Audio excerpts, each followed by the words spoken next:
Welcome to the So You Missed Church podcast. We are happy to have you here with us today. Happy Monday to you. This is Clint Daly, and I am hoping that if you missed church this week, or maybe you just didn't go, maybe you didn't even miss it that much, that we can help you get your week started in a positive way.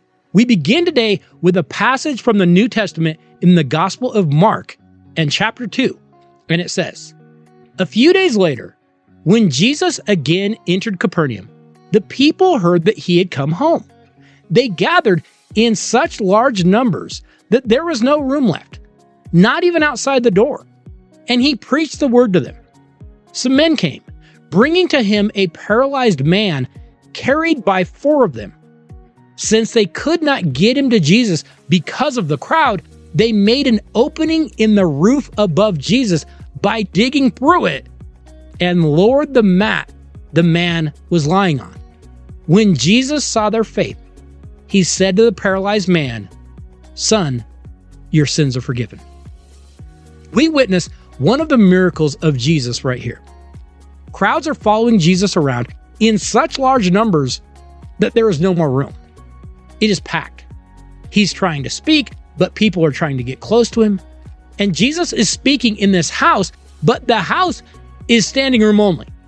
No one else can possibly even get in. But there is this man that is paralyzed, and his friends want to see if Jesus will heal him. So they cut a hole in the roof or something, and they lower the paralyzed man down to Jesus. And it says when Jesus saw their faith, he healed the man. And here's my question to you this week. Who is your circle of friends? Now, when you hear that, you might think to yourself, well, my buddy from high school, I see him a few times a year. Or maybe the maid of honor at my wedding, I see her at the holidays, whatever. But now I will add a caveat to that question. I'm not asking you who you think of yourself as being really close to. I'm asking you, who do you spend your time with? Who is your true circle of friends? Because notice the text doesn't say, so it was Passover or whatever, so this man was hanging with his very special close friends. I mean, as far as we can tell, these are just the people he hung out with every day. Well, who do we hang out with every day? And like the friends in this story, do they actually make us better people? Would their faith raise you up? Because sometimes the people that we actually spend the most time with aren't the people we always think of as our closest friends.